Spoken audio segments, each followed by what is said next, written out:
So in my last video, I talked about the economy of the law and the fact that under the economy of the law, you get credit for the things that you do rightly, but you also get credit for sin. And the problem with having any credit for sin applied to your account is that any infraction of the law, the consequence is death, which means that you could have infinite number of good credits, but the consequence, the credit for sin, is still death, and no amount of good actions can outweigh death when it is on the scale. And so we talked about the economy of grace and how in the economy of grace there is neither credit for good work or bad works, and there is only credit for one thing, and that is trust. And so in this video, we're going to be breaking down, well, if everything is based in trust, then why do we make any effort whatsoever towards doing the right thing? I mean, if doing the right thing or the wrong thing gives us no advantage, we don't get credit for either in the economy of grace. And the only thing that we get credit for is our trust in Jesus. Well, then what's the point? Okay, get ready to have your mind blown. So in the Old Testament, we always heard about the law, right, was kind of part of the Old Testament. And in the New Testament, everything is done under grace. And so the conversation is, okay, well then how did trust work in the Old Testament if everything was based on the law? And this is a common misconception about how things worked in the Old Testament and what the system was in the Old Testament and how that system changed for the New Testament. So the common misconception is that people trusted in the law in the Old Testament, and in the New Testament they now trust in grace. But that's inaccurate. So in the Old Testament, the law was introduced, and what the law brought was death. Now the law itself is life. This is where things get confused. The law itself is life, but for a person who is under the law, it brings death because of the fact that only one person can uphold the entirety of the law, and that is God himself. And so even though the law itself is life, for those who are under the law, it has produced death. And so in the Old Testament, it wasn't that people trusted in the law.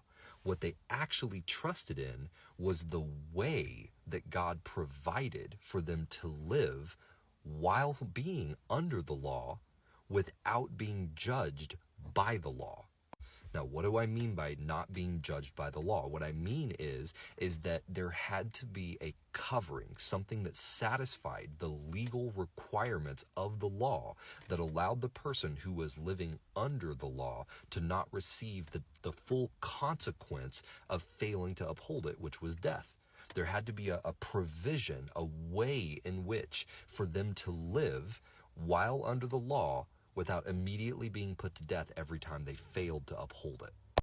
And so what was that way? Well, that way was a system of sacrifices.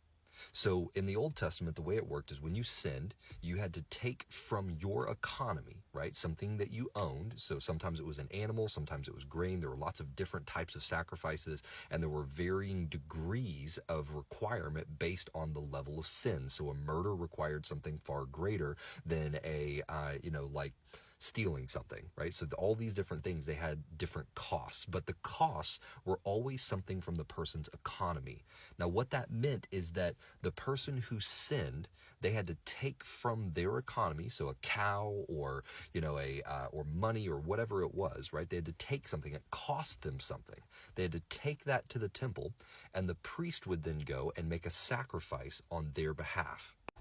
Okay, so what that sounds like is it sounds like they were buying salvation, right? They were taking something of theirs, they were offering it up, and through that process of offering, they were buying their salvation.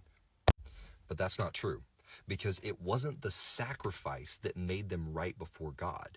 The thing that made them right before God was their trust in the way that God had provided. You see, the whole sacrificial system was just a forerunner for the final sacrifice that would be made by Jesus. And so the trust that the Israelites had was not in the law, because the law didn't make people righteous. Their trust was in the way in which God had provided for them to live, even though under the law they were under judgment.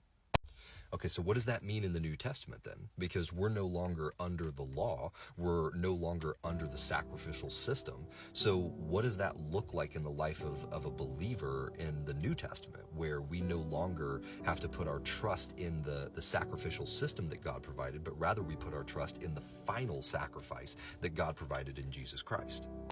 So then what does that look like for a believer in the New Testament then? If there's no longer a sacrificial system, right, and our trust is no longer in that way that God provided, but rather our trust is now moved to the new way which God has provided, which is trust in Jesus Christ, who is the final sacrifice. If that is where our trust is transitioned to, then how does a believer live out their life, right? Because we don't have, any time that we sin now, we don't go and provide something from our economy in order to satisfy the debt or satisfy the sacrificial system, right? Because the final sacrifice has been made. So what does that look like in the present day? All right, so check this out. So in Romans it says, I exhort you therefore, brothers, in view of God's mercies, to offer yourselves as a sacrifice, living and set apart for God.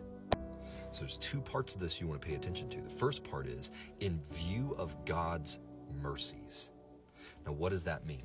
Well, that means that we are taking a step back and we are looking upon the mercy that God has given us. We were deserving of death under the law. The law came, the law itself is life, but we were not able to take advantage of the law because we were bought and sold under sin. And in our own power, we could not uphold the totality of the law, which meant that even though the law was life, it still brought death for us. We all stood condemned. But God had mercy on us. God said, I love you so much that I'm not going to hold this against you. Instead, I'm going to have my son bear the load. He's going to bear the burden on your behalf. And so when he did that, he demonstrated mercy in a way that is incomprehensible. And so what is Paul saying? He's saying that in response to that mercy, instead of sacrificing animals and sacrificing our economy, we sacrificed our very lives. Now, how do we sacrifice our lives? Obviously, we don't climb up on an altar and slit our throats. That's not the sacrifice he's talking about. No, he's talking about a living sacrifice, which is what he says. He says, offer yourselves as a living sacrifice. And now, how do we offer ourselves as a living sacrifice? Well, he says right after, he says, in other words, do not let yourselves be conformed to the standards of the world that is passing away. And what does that sound like? Well, the world that is passing away has standards that say you should sleep with whoever you want. You should take advantage of whatever situation you need to take advantage of in order to gain an advantage in life, whether it be economic or whether it be social, whatever it is. You should do what's good for you. That's the system that we are all born into. And so Paul says that we lay all of that down. We lay down our desires. We lay down our hopes. We lay down our dreams. We lay down the ways in which we used to go about getting money, the ways in which we used to go about getting pleasure. All of those things, we lay them all down. We separate ourselves from those things for God. And then we allow God to show us the way that we ought to live. And why do we do this? We do this in response to the mercy that has already been given. And so in the old system, in the system of sacrifices, when we made a mistake, we would then go and our act of trust in God was to go and give from our economy to the priests so that they would sacrifice on our behalf. And so our trust in God was demonstrated after we had already sinned. But in the New Testament, what shifts is that it's a reversal. The mercy has already come. The demonstration of love and grace has already come. And so we don't sacrifice because we've sinned. Rather, in response to the fact that our sins have been forgiven, in response to God, we live a life that is worthy of the forgiveness that he bought and paid for us. It would be like if you went to a doctor after smoking for 30 years, right? And the doctor says to you, listen, the smoking has created an aggressive cancer. And the rest of your days, you're going to live for probably another 20 or so years. But the next 20 or so years of your life are going to be excruciatingly painful.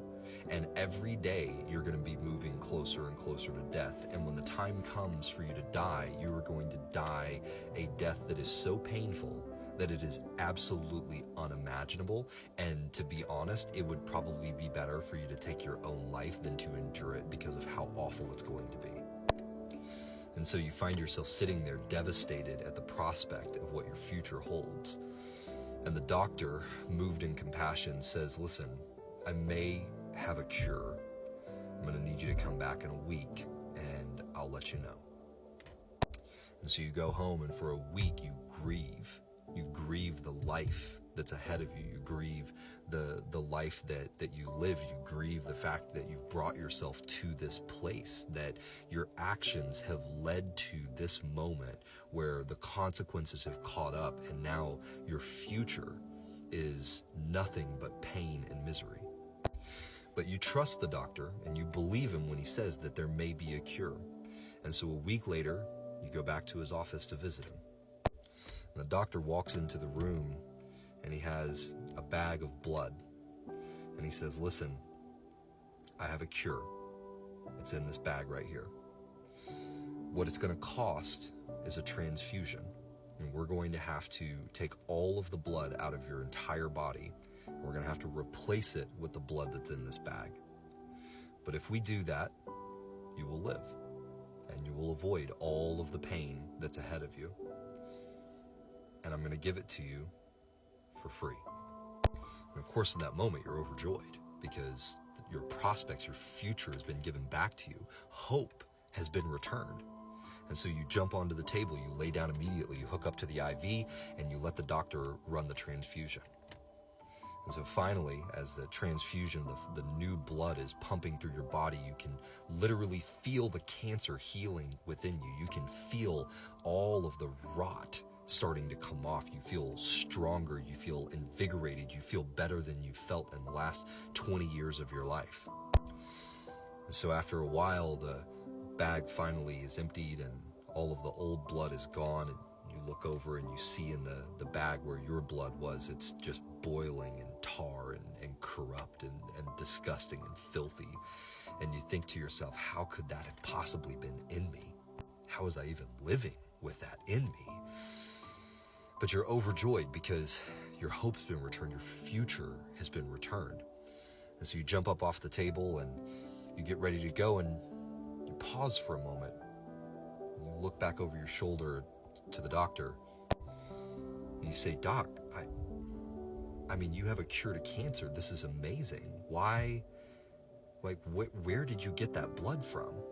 And the look on the doctor's face is full of pain and sadness. He takes a few steps back and pulls a curtain. And behind the curtain, there's a table. And on the table, you can tell that there's a small body laying on the table, and it's covered with a sheet. And you feel confused for a moment, though. You're thinking, oh, maybe there was a donor or something that had this miracle blood. Like, how did any of this work? And you can tell that the doctor is clearly bothered. And so you ask him, you say, Doc, like who was that? Like, how, where did that come from? How was that possible? And the doctor says, well, it was my son. He was born with a very special and rare blood type. He was truly a one of a kind. And when we heard your story, we were moved by it, and he offered to give you his blood. And that's the blood that's coursing through your veins right now and keeping you alive. And so as you sat there dumbfounded, looking at this lifeless body and the sadness on the man's face who just gave up everything for you to live, you look at him and you say, how do I repay you? Like, what can I offer? How do I I don't even know what to pay. And he just looks at you with soft eyes and he smiles. And he says, just don't waste it. Just don't waste it. This is why we live rightly. This is why we conduct ourselves in a way that is worthy of the sacrifice that he made for us, for the mercy that he bought for us. This is why we live rightly. Even though we are in the economy of grace, where neither our good or our evil is credited to our account, only our trust that the blood is enough to heal us. We live rightly because we need to live lives that are worthy of the price